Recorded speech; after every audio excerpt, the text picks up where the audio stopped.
मनोभीष्टं स्थापितं येन भूतले स्वयं रूप कदा मह्यं ददाति स्वपदान्तिकं वन्देऽहं श्रीगुरो श्रीयुतापदकमलं श्रीगुरोन् वैष्णवांश्च श्रीरूपं साग्रजातं सहगण रघुनाथान्वितं तं सजीवं साद्वैतं सावधूतं परिजनसहितं कृष्णचैतन्यदेवं श्री राधा कृष्ण पादान सहगण ललिता श्री विशाखान्वितांश्च हे कृष्णा करुणा सिंधो दीनबंधो जगत्पते गोपेश गोपिका कांता राधा कांता नमोस्तुते तप्त कांचन गौरांगी राधे वृंदावनेश्वरी वृषभानुसुते देवी प्रणमामि हरिप्रिये वाञ्छकल्पतरुभ्यश्च कृपा सिन्धुभ्य एव च पतितानां पावनेभ्यो वैष्णवेभ्यो नमो नमः। जय श्री कृष्ण चैतन्य प्रभु नित्यानंद श्री अद्वैत गदाधर शिवासादि गौर भक्तवृंद हरे कृष्णा कृष्णा कृष्णा हरे हरे हरे राम राम राम हरे हरे नारायण नमस्कृत्य नरं चैव नरोत्तमं देवीं सरस्वतीं व्यासं ततो जयमुदीरयेत् नष्टप्राये सबद्रेषु नित्यं भागवत सेवया भगवतीरुत्तमश्लोके भक्तिर्भवति नैष्टिकी ॐ नमो भगवते वासुदेवाय ॐ नमो भगवते वासुदेवाय ॐ नमो भगवते वासुदेवाय। हरे कृष्णा। सभी भक्तों को आज के प्रसंग में बहुत स्वागत है।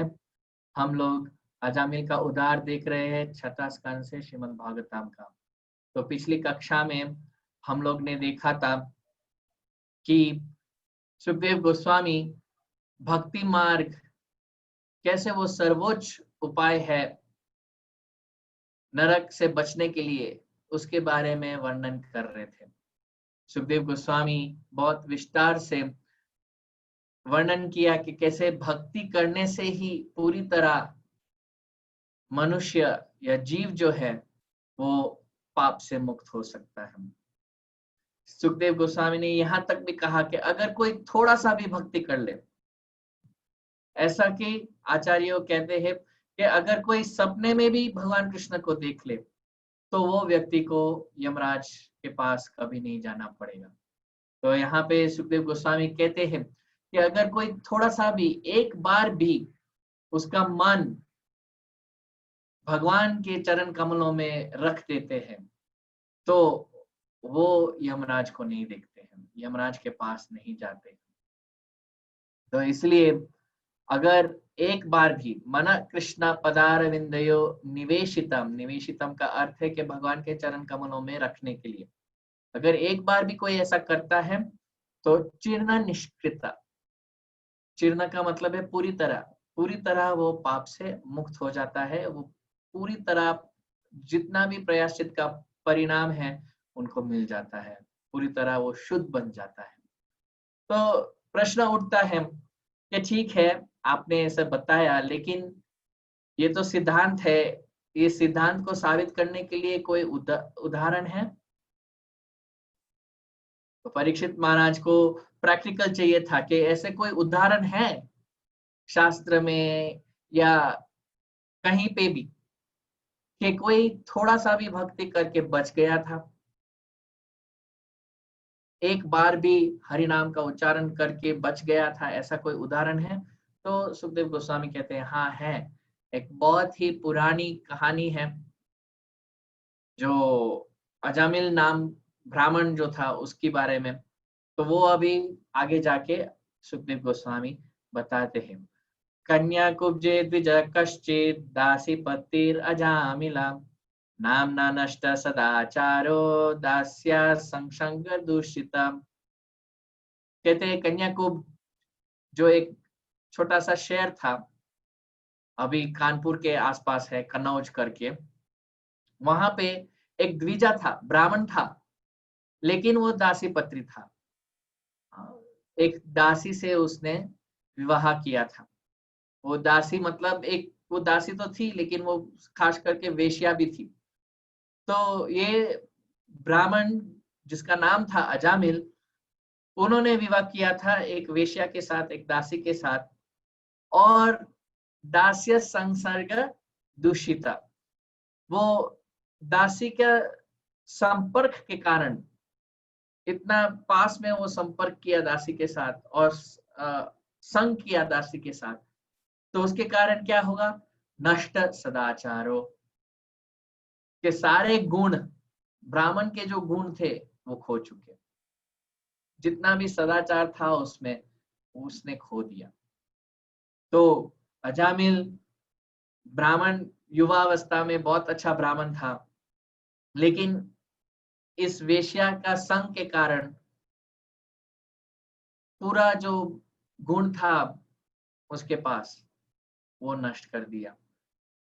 पर अंत में क्योंकि उन्होंने भक्ति योग का मार्ग शुरू किया था तो वो बच गए। तो इस प्रसंग में यही मूल कारण है कि हम लोग ये देख रहे हैं कि छोटा सा भी, थोड़ा सा भी उसने भक्ति किया और वो बच गए। भले ही बाद में सब सदाचार, सब ब्राह्मण के गुण नष्ट हो गए थे, फिर भी वो बच गए।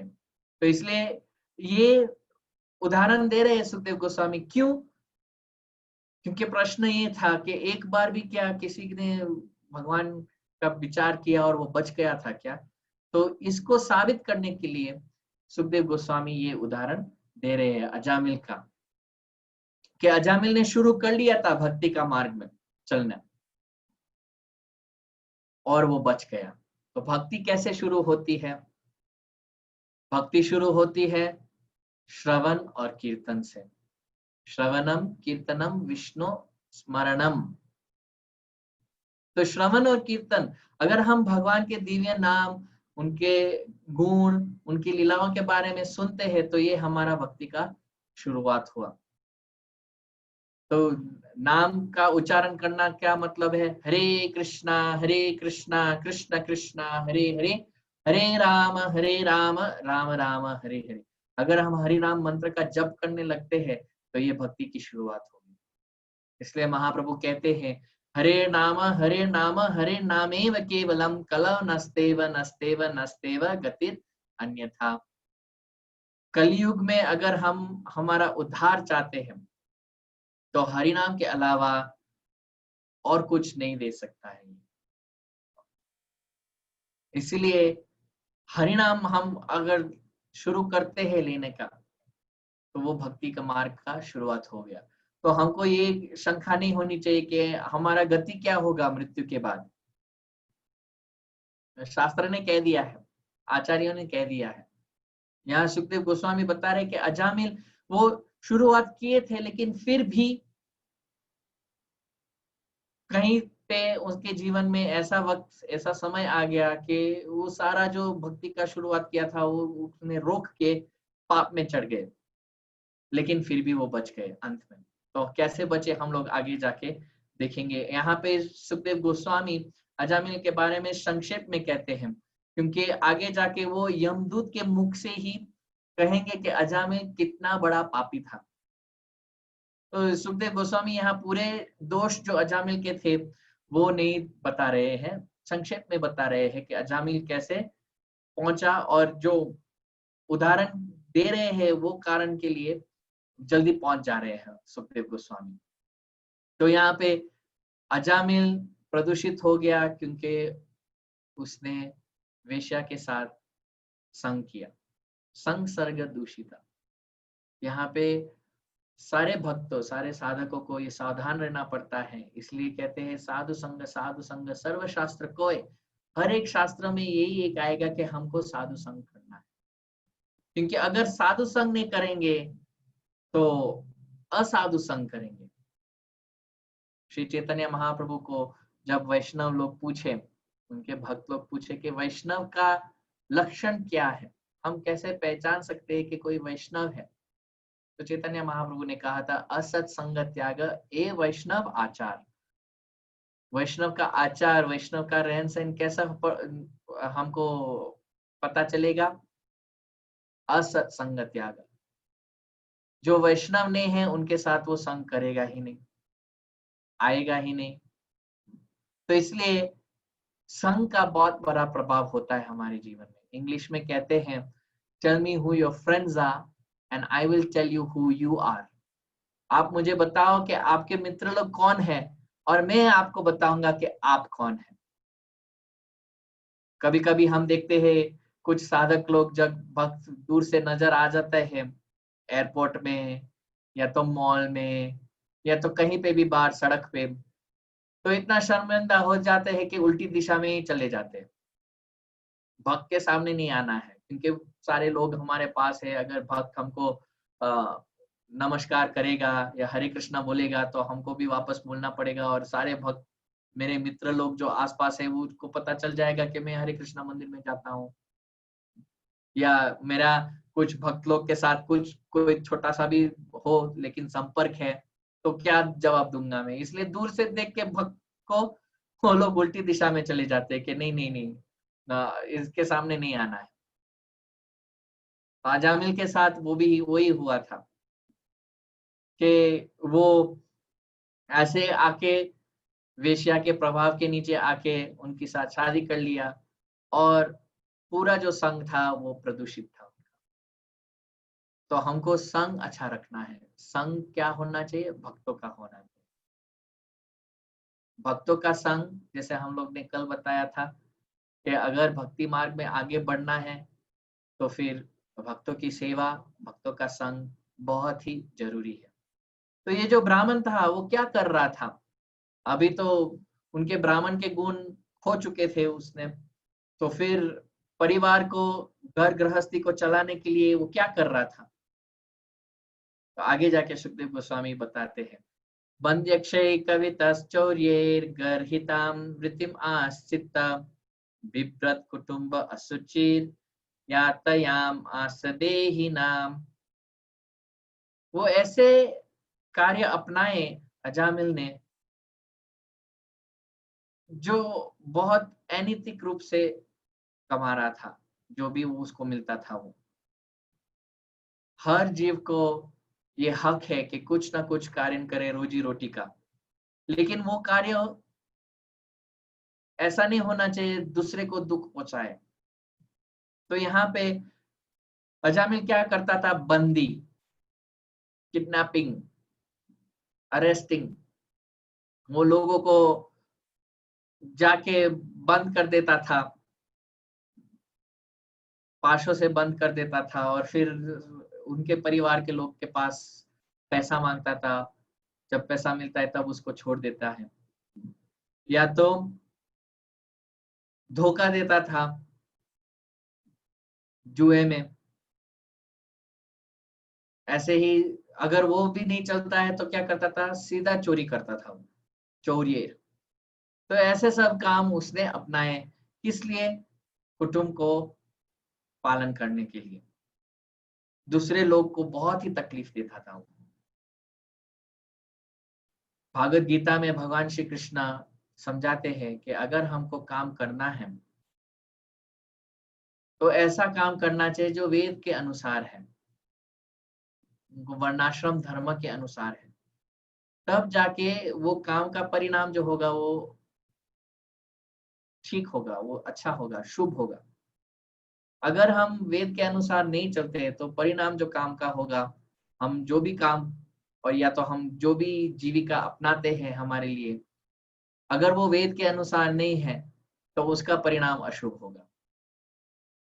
तो ऐसे रास्ते हमको या ऐसे काम हमको नहीं अपनाना चाहिए जिससे नरक का रास्ता सरासर खुल जाता है। अजामिल ने वो ही किया। तो भागवत गीता में भगवान श्री कृष्ण समझाते हैं अगर हमको काम करना है तो ऐसा काम करना चाहिए जो वेद के अनुसार है। एक, दूसरा, काम करते समय हमको भगवान का स्मरण करना चाहिए। अर्जुन को कहा था कि आप युद्ध कर रहे हो तो ये युद्ध आप ऐसे करो, मम अनुस्मर युद्ध। युद्ध करते करते, बाण छोड़ते छोड़ते आप मेरा स्मरण करो, और फिर जो काम का परिणाम है, जो फल है काम का, वो भगवान को अर्पण करना है। तो ऐसे हम करेंगे तो हमारा काम ही पूजा हो गया भगवान की। लेकिन अगर हम ऐसा नहीं करते हैं तो कर्म बंधन में फंस जाएंगे। तो अजामिल जो भी पैसा मिलता था उनको ये सब करके गर्हितम, गर्हितम मतलब कॉन्डेम्ड, बहुत नीच काम वो कर रहा था। उनको जो भी पैसा मिल रहा था ऐसा नहीं था कि हाँ मैं कुछ दान दे दूंगा या तो किसी के हित के लिए ये पैसा उपयोग करूंगा, नहीं, वो किस लिए कर रहा था, सिर्फ और सिर्फ उनके कुटुंब को, परिवार को पालन करने में। और क्या था, असुचि था वो। अजामिल कभी नहाता नहीं था। ब्राह्मण को कम से कम 3 से 4 बार दिन में नहाना पड़ता है, स्नान करना पड़ता है। लेकिन अजामिल वो स्नान करता ही नहीं था। जैसे इधर मंदिर में पुजारी लोग हैं, वो प्राय दिन 3 बार तो नहाते ही है, क्योंकि पुजारी का जीवन ऐसा होना चाहिए, शुचि। लेकिन अजामिल ये सब छोड़ के असुचि बन गया था। आगे जाके एवं निवसतस्तस्य लालयनस्य तत्सुतान् कालोत्यागन् महान् राजन् अष्टैस्याशु समाम। ऐसे करते करते पूरा जीवन अजामिल का चला गया। वो अपने भी बच्चे को नहीं पालन कर रहा था, किसको पालन कर रहा था, जिससे उनसे शादी किया, विवाह किया, जो दासी थी, उनके पुत्र को वो पालन करने के लिए ये सब काम कर रहा था। तो अपने भी नहीं कर रहा था, वो दासी के पुत्र जो पहले से थे उसके पास, उसको पालन करने के लिए ये सब काम कर रहा था। और ऐसे 88 साल उनके जीवन का बीत गए, पता भी नहीं चला उनको। तस्य प्रवयस पुत्र दशतीशं तु यो वम बालो नारायणो नामना पितृश्च दयितो वृषम्। और ऐसे ही वृद्ध अवस्था में अजामिल के पास एक बहुत सा छोटा सा बालक था, 2-3 साल का, और उनका नाम था नारायण। और वो बहुत ही आसक्त थे इस बच्चे के साथ। वो बच्चा बहुत ही प्यारा था दोनों माँ बाप को। तो किसी न किसी तरह उसका नाम नारायण रखा गया था, और वो हमेशा नारायण के पीछे ही था। अजामिल सबसे छोटा था, और सबसे छोटे जो भी बच्चे हैं वो बहुत प्यारे होते हैं माँ बाप को। लेकिन यहाँ पे प्रवयसा का शब्द सुखदेव गोस्वामी उपयोग कर रहे हैं। प्रवयसा का अर्थ है कि इतनी वृद्ध अवस्था में भी उनके पास छोटा सा लड़का था। वेद के अनुसार, वर्णाश्रम धर्म के अनुसार, पंचश्रोदम वनम व्रजेत, जब कोई 50 वर्ष का हो जाता है तो तब वन में जाना चाहिए तपस्या करने के लिए। घर गृहस्थी को छोड़ के वन में चला जाना चाहिए, या तो कोई धाम में चला जाना चाहिए, या तो कोई मंदिर में चला जाना चाहिए और वहां पे तपस्या करनी चाहिए। घर गृहस्थी में 50 साल के बाद नहीं रहना चाहिए। लेकिन अजामिल 28 साल का था, इतना वृद्ध अवस्था में था, फिर भी वो घर गृहस्थी में पड़ा रहा था। और छोटा सा बच्चा मतलब बहुत बुढ़ापे में फिर भी वो सब कर रहा था जो 50 साल के बाद नहीं करना चाहिए। ये वर्णाश्रम धर्म का नियम है। 25 साल ब्रह्मचारी रहो, 25 साल गृहस्थ, 25 साल वानप्रस्थ, और जो आखिरी 25 साल है उसमें संन्यास लेना चाहिए। तो अजामिल का जो आयु था वो अभी 88 वर्ष का था, और उसको संन्यास ले लेना चाहिए था।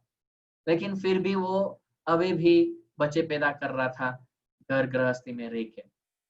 इसलिए यहाँ पे सुखदेव गोस्वामी कह रहे हैं कि ये बिल्कुल भूल गया था कि मृत्यु पास में आ रही है। ऐसे ही काम में वो व्यस्त था, और पूरी तरह वो भूल गया था कि क्या करना चाहिए ये मनुष्य जीवन के साथ। सबद्ध हृदयस्तस्मिन् अर्भके कलभाषिणी निरीक्षमानस्तल्लीलां मुमुदे जरथो वृषम। ये छोटा बच्चा जो था वो टूटे फूटे हुए शब्दों में बोल रहा था, कलभाषिणी। तो अजामिल को ये बहुत ही पसंद था, बहुत प्यारा लगता था। हमेशा बस बच्चे के साथ वो था, बहुत ही मोह रखता था बच्चे के साथ। और तल्लीलम निरीक्षमानस, उस समय टीवी नहीं था, सोशल मीडिया नहीं था, इंटरनेट नहीं था, बहुत सारा कुछ नहीं था। तो तब लोग क्या करते थे, बस बच्चों की लीलाएं करते थे। लीला का अर्थ ये है कि बच्चे ऐसे प्लानिंग करके कुछ योजना बना के कुछ कार्य नहीं करते, ऐसे ही मनमानी में जो भी आया वो कर लेते, उसको लीला बोलते। तो ये बच्चा जो भी कर रहा था, अजामिल वो देखता था, वो उनका टीवी था। अजामिल देखता था ये कि हाँ बच्चा कैसे खेल रहा है, वो टूटे फूटे शब्दों में कैसे बोल रहा है। और हमेशा उनके आँख के सामने और कान में बस बच्चे का ही आवाज जा रहा था और बच्चे के ही लीलाएं उनके आँख के सामने थी। तब उन्होंने काम छोड़ दिया था, सब पैसा जमा कर लिया था, तो बस बच्चे के पीछे ही सुबह से लेके शाम तक।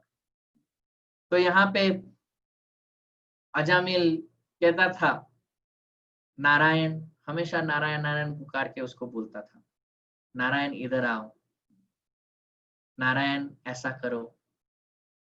तो नारायण शब्द जो है वो भगवान का नाम है। अजामिल तो उसके बच्चे को पुकारा था नारायण के नाम से, लेकिन नारायण का नाम इतना शक्तिशाली है कि भले ही वो बच्चे को पुकारा था, बच्चे का नाम नारायण नहीं है, बच्चे का नाम नारायण नहीं है, नारायण का नाम नारायण है। बच्चे का नाम कुछ और भी हो सकता था, लेकिन नारायण वो बोला। अजामिल जब भी वो नारायण बोला, तब उनके सारे पाप नष्ट हो जा रहे थे। जब से वो बच्चा का जन्म हुआ, बच्चे को कहा कि आपके माँ की गोद से निकल के मेरे गोद में आओ, नारायण मेरी गोद में आओ। जब वो पहली बार नारायण बोले, तब से शुद्ध होने लगी, सारे पाप नष्ट हो रहे थे। हालांकि वो नारायण भगवान को नहीं पुकार रहे थे, लेकिन उनके बच्चे को। इसलिए आप देखो कि पुराने जमाने में लोग बच्चे का नाम रखते थे भगवान के नाम जैसा ही, कृष्णदास, गोविंद दास, नारायण दास, वृंदावन दास, ऐसे वो पूरा दिन जप करते रहते थे भगवान का नाम, कृष्ण गोविंद नारायण वृंदावन इत्यादि। लेकिन आजकल आप देखो बच्चे का नाम कैसे रखते हैं, पिंकू और पता नहीं क्या क्या और बोलते हैं। तो ये सब नाम जपने से कोई फायदा नहीं होगा, कोई फायदा नहीं होगा ऐसा नाम जपने से, नरक में ही जाना पड़ेगा। लेकिन आप देखो अजामिल भगवान का नाम रखा था बच्चे का, तो भगवान का नाम ले रहे थे, बच्चे को पुकारे थे, लेकिन भगवान का नाम ले रहे थे, तो अंदर से शुद्धिकरण हो रहा था। क्योंकि भगवान और भगवान का नाम में कोई अंतर नहीं है। नाम कृष्ण चैतन्य रस विग्रह पूर्ण शुद्धो नित्य मुक्तो अभिन्नत्वम नाम नामिनो। भगवान और उनके नाम में कोई अंतर नहीं है। अगर हम भगवान का नाम लेते हैं तो भगवान साक्षात वहां पे मौजूद है। इसलिए ये नाम की महिमा इस प्रसंग में आ रही है। अजामिल पूरा दिन नाम लेता रहता था, नारायण नारायण करता रहता था। भुंजना प्रपिबन खादन बालकम स्नेह यंत्रिता भोजयन पायन मुद्धो न वेदागतम अंतकम। जब वो खाने बैठता था तो नारायण आओ मेरे साथ खाओ, कुछ भी पीता था तो नारायण मेरे साथ पियो। ऐसे करके जब भी कुछ होता था तो नारायण के साथ ही करते थे। इतना स्नेह था, इतना मोह था अपने बच्चे से। लेकिन न वेद आगतम अंतकम, पता नहीं चला कि अभी अंत आ गया है, अंत आ गया है। अभी टाइम हो गया है जाने के लिए। बस वो बच्चे के मोह में घर पे रहा और ये भूल गया कि मैं 28 साल आयु हो गई है मेरी, 28 साल, और कभी भी बुलावा आ सकता है ये शरीर छोड़ने के लिए। वो सब भूल गया था। बस मेरा बच्चा नारायण मेरे सामने है, मैं सुबह से लेके शाम तक उनके पीछे ही हूँ, जो भी मैं करता हूँ तो उनके साथ ही करूंगा। वो भूल गया था पूरा।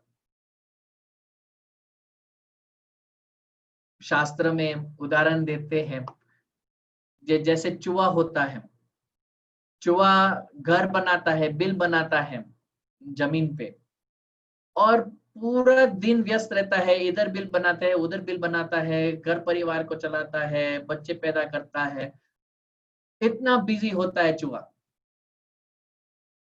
कि टाइम ही नहीं मिलता है कुछ चीज का। लेकिन उसको ये समझ में नहीं आ रहा है कि सांप पास में ही है। इनके सांप की एक वृत्ति होती है कि वो कभी अपना घर नहीं बनाता है खुद, वो चूहा का प्रतीक्षा करता है, चूहा बनाएगा बिल, और वही बिल में सांप जाके चूहा को भी खा लेगा और बिल में भी रहेगा। तो वैसे ही अजामिल यहाँ पे भूल गया था कि मेरा अंत आ गया है। गरुड़ पुराण में बहुत सारे संकेत होते हैं अंत आने का, कुछ 30-35 संकेत होते हैं। पहला तो सफेद बाल, फिर हमारी इंद्रिय का जो शक्ति है वो कम होने लगती है, दांत हिलने लगते हैं इत्यादि। कहते हैं कि अगर आप दीप भी जलाते हो तो जब दीप बुझता है तो कुछ सुगंध आता है दीप से। अगर आप वो सुगंध को नहीं कर पा रहे हो, आप अगर ये महसूस नहीं कर पा रहे हो ये सुगंध को, तो अंत पास में है। तो ऐसे बहुत सारे संकेत होते हैं व्यक्ति को समझने के लिए कि अभी अंत आ रहा है, लेकिन अजामिल ये सारे संकेत नहीं समझ पाया। हमारा भी स्थिति ऐसा ही है अजामिल की तरह, हम नहीं समझ पा रहे हैं कि अंत आने वाला है, आएगा ही। एक ना एक दिन हमको ये शरीर छोड़ के जाना है। अगर हम बहुत ही अच्छा खाए, हमारा स्वास्थ्य एकदम अच्छा रखे, फिर भी जितना भी प्रयास हम कर रहे हैं, एक दिन जरूर हमको ये शरीर छोड़ना है। ऐसा नहीं है कि अगर हम च्यवनप्राश हर दिन खाएंगे तो हमारी उम्र सनातन बन जाएगी, नहीं। एक ना एक दिन छोड़ना ही है, हमको पता नहीं चलेगा कब। जैसे अजामिल को भी पता नहीं है कब वो छोड़ने वाला है, हमको भी नहीं पता है कब हम छोड़ने वाले हैं। इसलिए भक्ति बहुत सावधानी से हमको करनी पड़ेगी, क्योंकि कभी भी हम ये शरीर छोड़ सकते हैं। अजामिल ये सब भूल गया था और वक्त आ गया। स एवं वर्तमानोज्ञो मृत्यु काल उपस्थिते मतिम चकार तनये बले बाले नारायणाभये। मृत्यु काल उपस्थित है, मृत्यु काल आ गया। उपस्थित, उप का मतलब है पास में। जैसे हम कहते हैं उपवास, उपवास का अर्थ होता है हम भगवान के पास जाने के लिए ये व्रत रख रहे हैं। उपनिषद, भगवान के पास बैठने के लिए ये हम ज्ञान प्राप्त कर रहे हैं। तो वैसे ही उपस्थित, मृत्यु काल पास में आ गया, सर पे ही बैठा था। लेकिन अजामिल का मन मतिम चकार तनये, उनका मन बस उसमें ही व्यस्त था कि मेरे बच्चे का क्या होगा, नारायण का क्या होगा।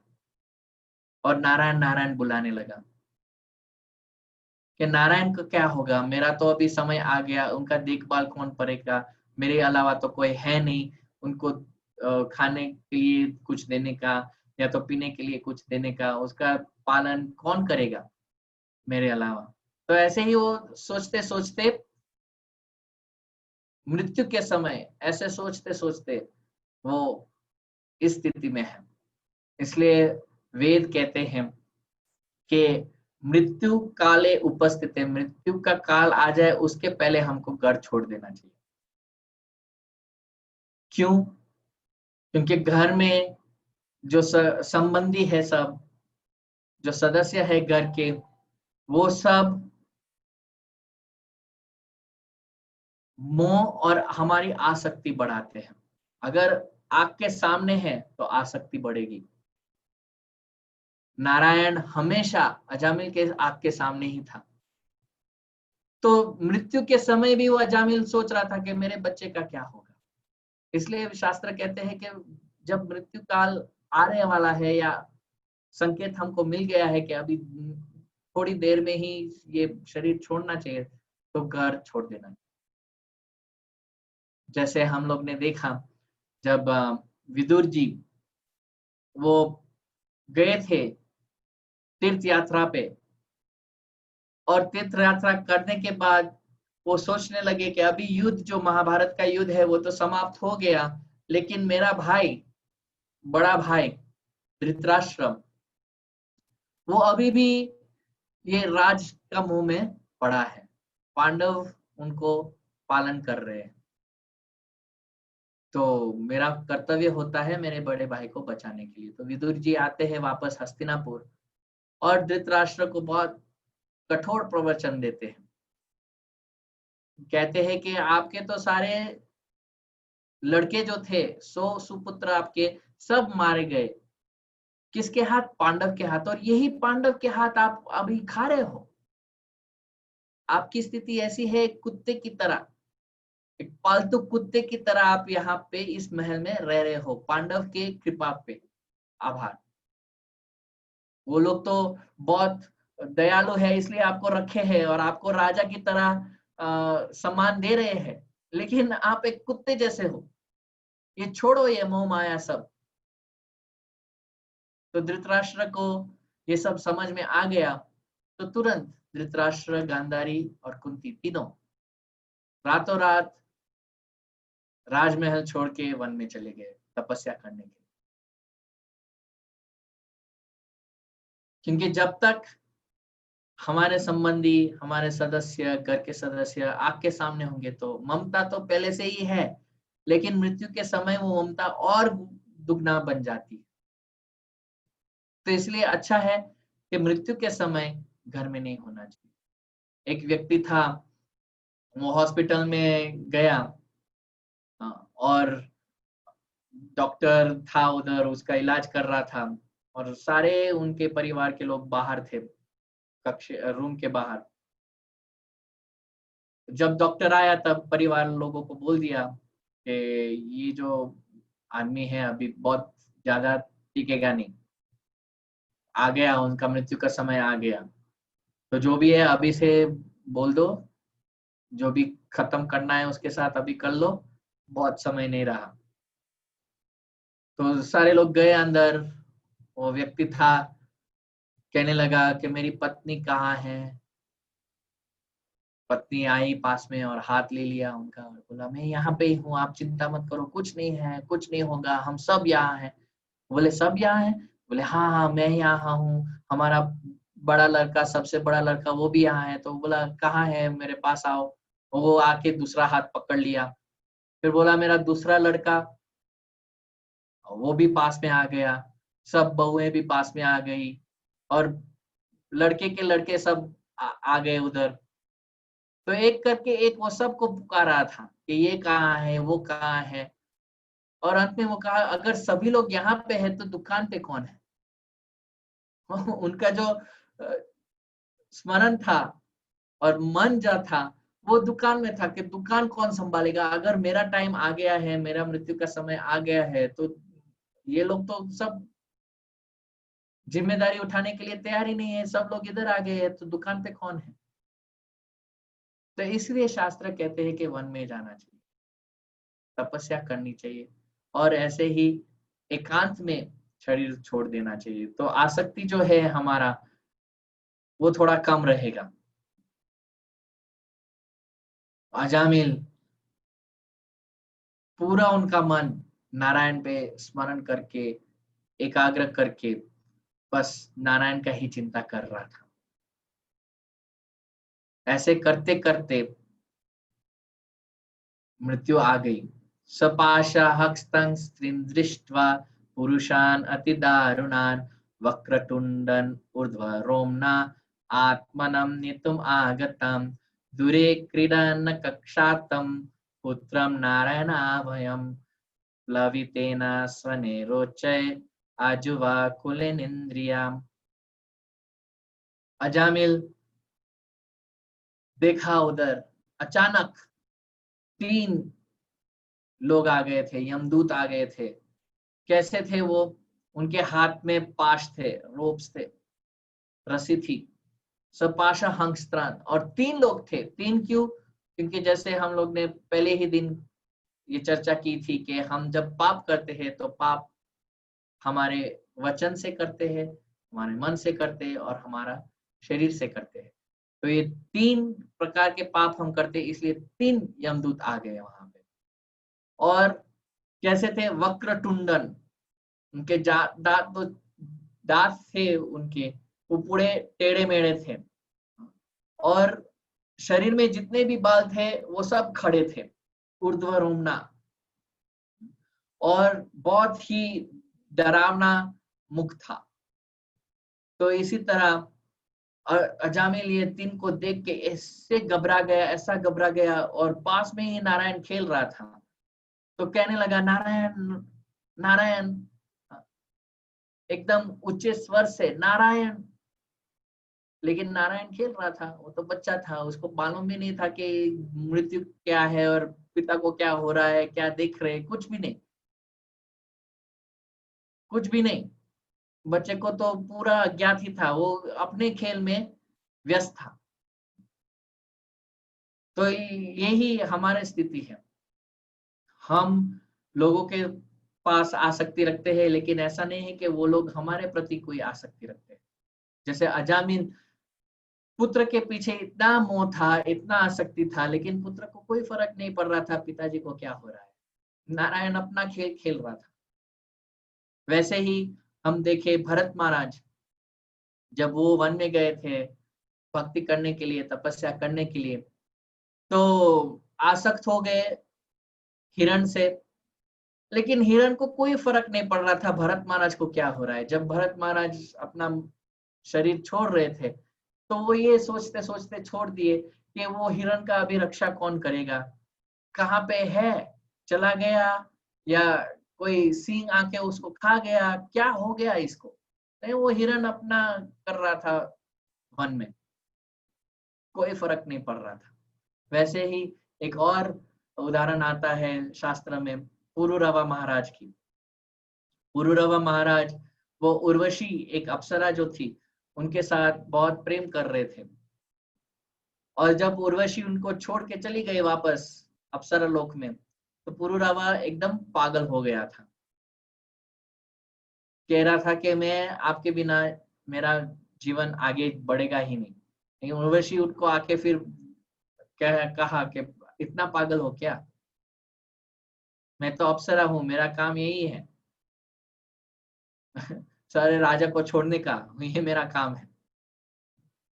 तो ऐसे ही हम लोग भी आसक्त रहते हैं परिवार के लोग के साथ, लेकिन ऐसा जरूरी नहीं होता है कि वो लोग वैसा ही आसक्ति हमारे प्रति रखते हैं। तो अजामिल के पुत्र, उनको पता नहीं था कि मेरा पिताजी जो है वो प्राण त्याग रहे हैं। यमराज के दूत आए, रस्सी बांधा उसके ऊपर और खींच रहे थे उसको, क्योंकि आत्मा को शरीर नहीं छोड़ना है। जितना भी शरीर वृद्ध हो, जितना भी बीमार हो, जो भी हो, लेकिन शरीर छोड़ना नहीं, टिके रहना है। इसलिए यमराज के दूत जो है वो आते हैं जबरदस्ती हमको शरीर में निकालने के लिए, क्योंकि ऐसा कहेंगे कि चलो आपका टाइम हो गया, तो कोई जाएगा ऐसा? बोलेगा नहीं नहीं, 2 मिनट और दे दो, 2 साल और दे दो, 20 साल और दे दो। लेकिन अजामिल का वक्त आ गया था, 3 यमदूत। और जैसे ही वो नारायण कह के पुकारे, तो निशम्य म्रियमाणस्य मुखतो हरिकीर्तनम, भर्तुर्नाम महाराज पार्षद सहसा पतन। ये मरने वाले व्यक्ति से जो मर ही रहा था, उनके मुख से ये सुना, क्या सुना? नारायण, हरि कीर्तन। तो नारायण के जो पार्षद थे वो हमेशा पास में ही होते हैं। जब उन्होंने सुना कि ये हमारे स्वामी का नाम ले रहा है, तुरंत अचानक उपस्थित हो गए। और कितने हुए? 4, क्योंकि नारायण में 4 अक्षर है, ना, रा, या, ना। तो अजामिल ने नारायण कहा और 4 दूत उधर उपस्थित हो गए। हम लोग तो हरे कृष्णा महामंत्र में कितने अक्षर है? हरे कृष्णा कृष्ण कृष्णा हरे हरे, हरे राम राम राम हरे हरे। 32 अक्षर है इस मंत्र में, तो 32 दूत तो आएंगे ही ना। नारायण अजामिल बोला 4 दूत आ गए, हम लोग 32 अक्षर बोलेंगे तो 32 दूत आ जाएंगे। तो वैसे ही नारायण अजामिल कह रहा था, लेकिन किसका स्मरण कर रहा था? उनके पुत्र का। मेरा पुत्र, उसका क्या होगा? लेकिन भगवान के पार्षद विष्णुदूत जब ये सुने कि हाँ, ये हमारे स्वामी का नाम ले रहा है, वो ये नहीं देखे कि वो उसको उस पुत्र को बुला रहे हैं, पुत्र को पुकार रहा है, ये हमारे साथ कुछ लेना देना नहीं है। नहीं, क्योंकि विष्णुदूत ये जानते हैं कि हमारा स्वामी का नाम और स्वामी कोई अंतर नहीं है। तो बोले कि ये मेरा स्वामी का नाम ले रहा है, तुरंत हाजिर हो गए वहां पे उनका रक्षा करने के लिए, तुरंत आ गए। और यमराज के दूत तो जब देखे, पहले तो कभी ऐसे लोग तो देखे ही नहीं थे, इतना इफल्जेंट, मतलब इतना तेजस्वी लोग। जब वो लोग ने देखे तो डर गए और तुरंत आके बोले, आप लोग क्या कर रहे हो? ऐसे डांटने लगे, जोर से बोलने लगे, छोड़ो इसको। यमराज के दूत कभी भी इतिहास में ऐसा कभी भी नहीं हुआ था, एक भी दिन नहीं आया था, एक भी घटना नहीं हुई थी जब कोई आके वो लोग का काम रोक दे। तो एकदम घबरा के ये तेजस्वी लोग को देख के यमदूत तुरंत वो रस्सी छोड़ दी, जो पास था अजामिल के गले के पास, वो छोड़ दिया और देखने लगे। कभी सुना ही नहीं था कि ऐसे लोग होते भी है, देखना तो दूर। क्योंकि यमदूत आए थे अजामिल को ले जाने के लिए, उनके हृदय के अंदर से वो लोग अजामिल को निकाल रहे थे। विकर्ष तो अंतर हृदय, अजामिल का जो हृदय था, जीवात्मा वहां पे उपस्थित होते हैं और साथ साथ परमात्मा भी हृदय में ही उपस्थित होते हैं। ईश्वर सर्वभूतानां हृदयेषु तिष्ठति, ब्रह्मायं सर्वभूतानि यंत्र रुद्धानि मायया।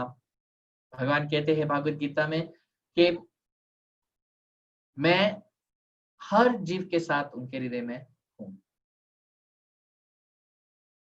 तो हृदय से ये यमदूत जो थे वो हृदय से अजामिल को निकाल रहे थे।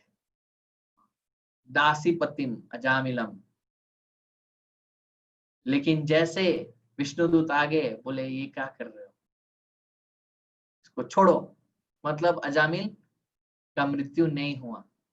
मृत्यु तब होती है जब पूरी तरह जीवात्मा जो है वो हृदय से निकल जाता है। ये लोग निकाल ही रहे थे, खींच रहे थे अजामिल को। अजामिल, जैसे मैंने कहा, कोई भी जीव शरीर छोड़ने के लिए तैयार नहीं है। तो अजामिल को खींच रहे थे कि निकलो, अभी चलो, अभी आपका समय आ गया। जितना पाप किए हैं, प्रयाश्चित नहीं किया है, चलो यम के पास, वो उचित दंड देंगे और आपको भुगतना पड़ेगा वो दंड। तो चलो, उसको खींच रहे थे। अजामिल छोड़ना नहीं चाहता था उनका शरीर। तो जैसे ही वो खींच रहे थे, पूरी तरह निकाला नहीं था और विष्णुदूत आ गए, रोक दिया, वो रस्सी को काट दिया और यमदूत को डांटने लगे कि आप लोग क्या कर रहे हो। अजामिल वो भगवान का नाम नहीं ले रहा था, उनके मन में यही था कि मैं मेरा पुत्र को पुकार रहा हूँ, नारायण को पुकार रहा हूँ, जो मेरा पुत्र है। लेकिन भगवान का नाम इतना शक्तिशाली है वो भगवान को बुला भी नहीं रहा था, भगवान ने अपने पार्षद को भेज दिए रक्षा करने के लिए। इसलिए भगवान के नाम में इतना शक्ति है कि एक नाम अगर हम अच्छे से लेते हैं भगवान का, तो सारे पाप नष्ट हो जाते हैं।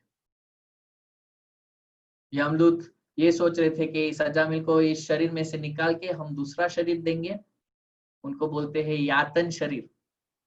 शरीर ऐसा देते हैं यमदूत जिसमें दंड हम भोगते हैं, और वो शरीर एकदम स्पेशल टाइप का शरीर होता है। जो नरक में शरीर मिलता है वो एकदम स्पेशल टाइप का शरीर होता है, यातन शरीर।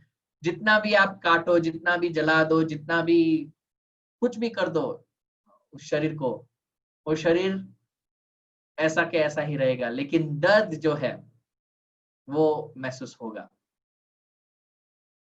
तो भयानक वर्णन किया था सुखदेव गोस्वामी ने नरक का, और क्या क्या करते हैं। जैसे कोई पापी होता है, मदिरा पीता है, तो जब नरक में जाता है, पुयोदा नामक नरक, तो वहां पे यमदूत जो है वो क्या करते हैं, मुंह खोलते हैं जबरदस्ती कैंची से, और एकदम गरम लोहे को डालते हैं अंदर, मुंह के अंदर। पूरा अंदर से जल जाता है, अंदर से जल जाता है, बाहर से जल जाता है, लेकिन वो शरीर नहीं जलता। जलने का जो एहसास है वो हमको आता है, और एकदम पीड़ित होते हैं। और वैसे ही कितना सालों के लिए वो लोग ऐसा करते हैं। तो ये जो शरीर मिलता है नरक में, वो एकदम स्पेशल टाइप का शरीर होता है। जितना भी हम जलाए, जितना भी काटे, जितना भी तोड़े, जितना भी पीस ले, वो होगा नहीं, लेकिन जो दर्द है वो हमेशा हमको महसूस होगा। तो विष्णुदूत आ गए और यमराज के दूतों को बोले, अगर जान प्यारी है, अगर आप जीना चाहते हो, इसको छोड़ दो। धमकाए यमदूत को। और यमदूत पहले तो एकदम आश्चर्यचकित हो गए कि ये लोग कौन है, कभी ऐसा देखा ही नहीं था, कभी सुना ही नहीं था एक इसके बारे में। और वो लोग सोच रहे थे कि ये लोग आए हैं, लेकिन ये तो यमराज का लोक है, मृत्यु लोक, तो इधर क्या करने आए हैं? ये तो बहुत बड़ा पापी है अजामिल, हम तो हमारा काम कर रहे हैं, ये लोग क्यों इधर आए हैं? यमराज ने हमको भेजा है यहाँ पे, तो ये लोग यहाँ पे क्या कर रहे हैं, हमारे काम में क्यों दाखिल डाल रहे हैं? हाँ। उच्चुर निषेधितस्तंस्ते वैवस्वत पुरा शरा केयूयम प्रसिद्धारो धर्मराजस्य शासनम। यमराज के दूत पहले तो छोड़ दिया जामिल को, फिर कहने लगे कि आप लोग कौन हो, कहाँ से आए हो, और ये यमराज में का जो राज्य चल रहा है यमराज का, उसमें क्यों दाखिल डाल रहे हो? आपको किसने ये अधिकार दिया है हमारा काम रुकने के लिए? क्यों यहाँ पे आए हो? तो आगे जाके वो कहते, कहाँ से आए हो, किसने भेजा आपको? आपको ये पता नहीं है कि हम यमराज के दूत हैं? हमको तो यमराज ने भेजा, लेकिन आपको किसने भेजा? और इस अजामिल के साथ आपको क्यों काम है? आप अजामिल, जो अजामिल है वो तो पापी है, उनको तो हम नरक में ले जाएंगे, लेकिन आप लोग क्यों आए हो यहाँ पे, और इसको क्यों ले जाना चाहते हो, अजामिल को? क्योंकि यमदूत को ऐसा ही था कि जो भी पाप करता है वो यमराज के पास जाएगा ही, और अजामिल का पाप का लिस्ट तो बहुत लंबा था। तो इसलिए वो एकदम आश्चर्यचकित हो गए कि हमको हमारे काम में से रोकने के लिए ये लोग कौन आए हैं? तीनों लोक में ऐसा कोई नहीं है कि यमराज का काम रोकते, ये कहाँ से आ गए हैं? तो इसलिए वो कहते हैं कि आपका शरीर देखने से बहुत बहुत बड़ी बड़ी आंखें थी विष्णुदूत की, पद्म पलाश, पद्म पलासा जैसी, लोटस आई, बड़ी बड़ी आंखें थी, सुंदर आंखें थी, धोती पीतांबर धोती पहनी थी, और मुकुट थे, कुंडल थे, हर हाथ में कुछ ना कुछ था, शंख चक्र गदा इत्यादि। तो वो लोग सोचने लगे यमदूत कि ये लोग तो बहुत अच्छे लग रहे हैं, सज्जन लोग लग रहे हैं, और इतना तेजस्वी थे कि जब जितना भी अंधकार था वो सब चला गया, ऐसे लगा कि सूर्य आ गया है वहां पे। तो इसलिए वो सोच रहे थे कि ये लोग अच्छे तो दिख रहे हैं लेकिन ऐसा काम क्यों कर रहे हैं, बाधा क्यों डाल रहे हैं हमारे काम में, वो नहीं समझ आ रहा था। फिर पूछने लगे कि क्या आप लोग देव हो या उपदेव हो या तो भगवान के भक्त हो, क्योंकि वो लोग जानते थे कुछ लोग इस मृत्यु लोक पे अगर भक्ति करते, अगर साधना करते हैं तो यमराज के पास नहीं जाते हैं। तो वो लोग सोचने लगे कि ये लोग ऐसे ही होंगे, ये लोग भगवान के पार्षद होंगे या तो भगवान स्वयं है, समझ नहीं आ रहा था ये लोग कौन है। क्योंकि भगवान विष्णु और उनके दूत विष्णु दूत में जब हम देखते हैं तो बहुत ही कम अंतर नजर आएगा। एक तरह की मुक्ति है सारूप्य मुक्ति। सारूप्य मुक्ति में जीवात्मा को वैसा ही शरीर मिलता है जैसे विष्णु भगवान का है।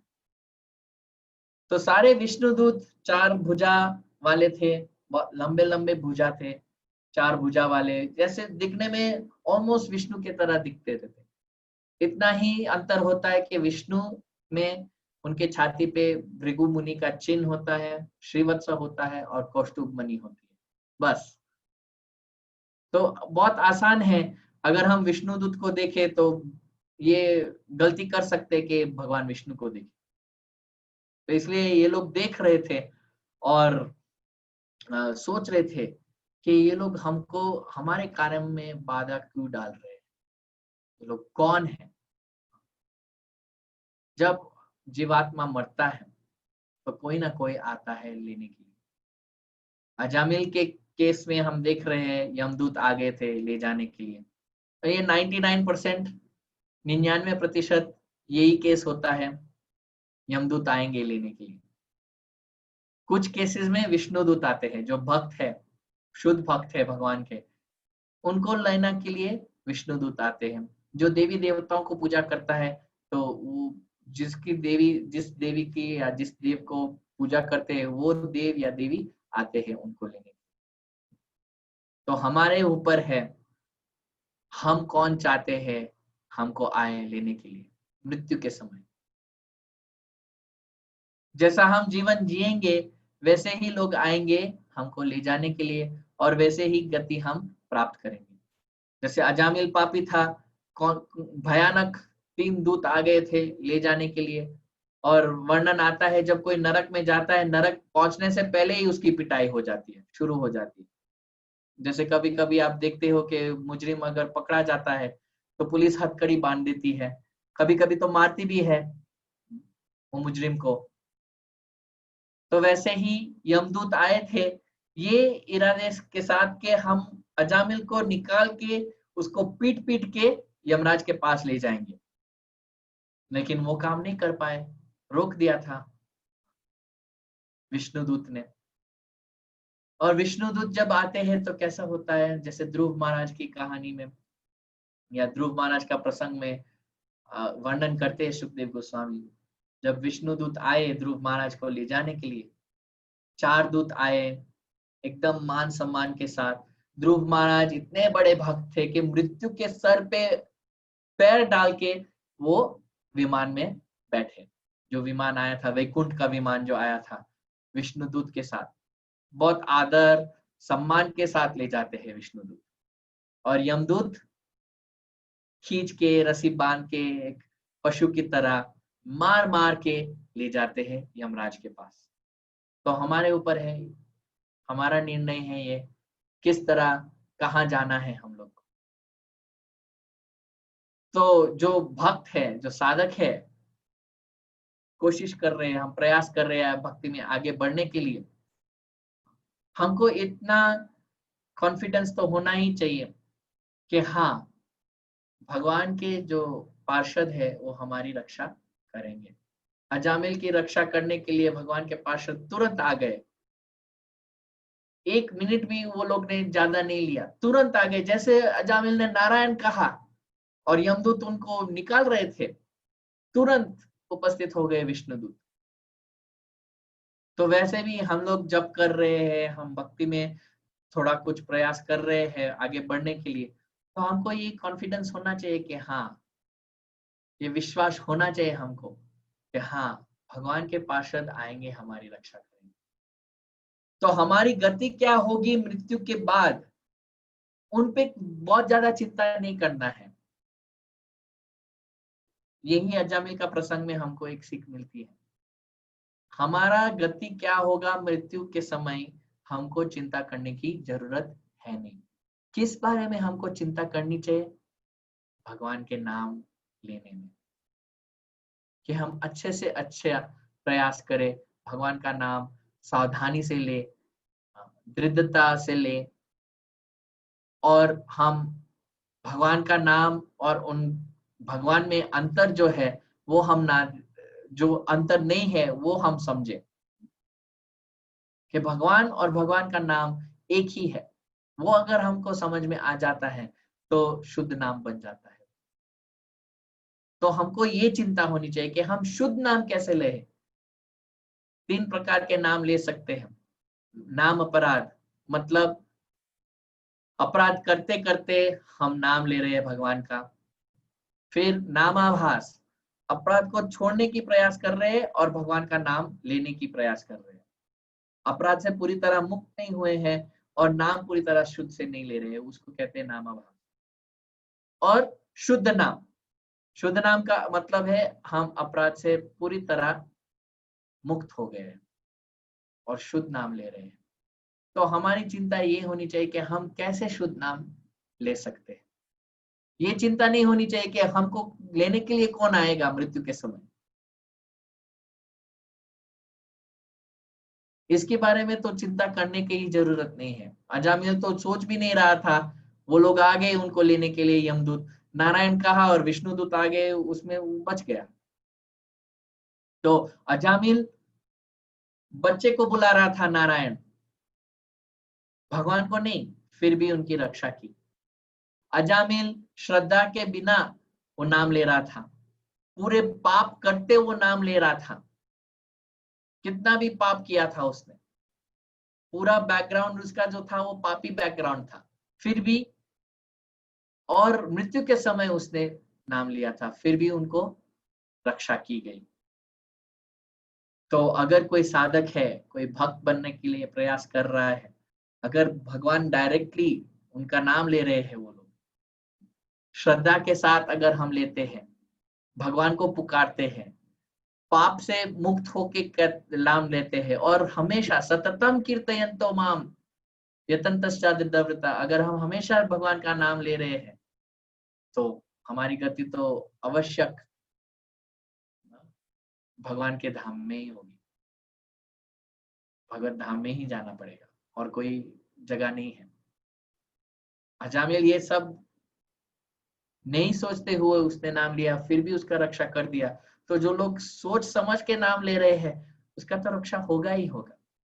हमको ये नहीं सोचना चाहिए कि अजामिल का जो ये प्रसंग है वो कहते हैं ठीक है आप लोग पाप करते रहो, बस अंत में नारायण का नाम ले लेना। नहीं, अजामिल का ये प्रसंग ये दिखा रहा है कि थोड़ा सा भी करके अजामिल बच गया तो जो ज्यादा करता है उसकी तो गति क्या होगी? भगवत धाम ही होगी, भगवान के पास ही होगी। तो आगे जाके जैसे अभी यमराज के दूत प्रश्न किए विष्णु दूत को, आप लोग कौन हो, किसके सेवक हो, कहाँ से आए हो? तो विष्णु दूत अभी क्या कहेंगे वो हम कल देखेंगे। हरे कृष्णा। सभी भक्तों को बहुत बहुत आभार है, आप लोग सब रोज आते हो हर दिन और सुनते हो भगवान की कथा। यही भक्त का जीवन है, श्रवणम कीर्तनम। तो बहुत बहुत आभारी हूँ और प्रार्थना करता हूँ कि हम सब इस नाम की महिमा, भगवान नाम की महिमा हम समझें। वाञ्छाकल्पतरुभ्यश्च कृपा सिन्धुभ्य च पतितानां पावनेभ्यो वैष्णवेभ्यो नमो नमः। अनंत कोटि वैष्णव वृंद की जय। ग्रंथराज श्रीमद् भागवतम की जय। ताई गौर प्रेमानंदे हरि हरि बोल।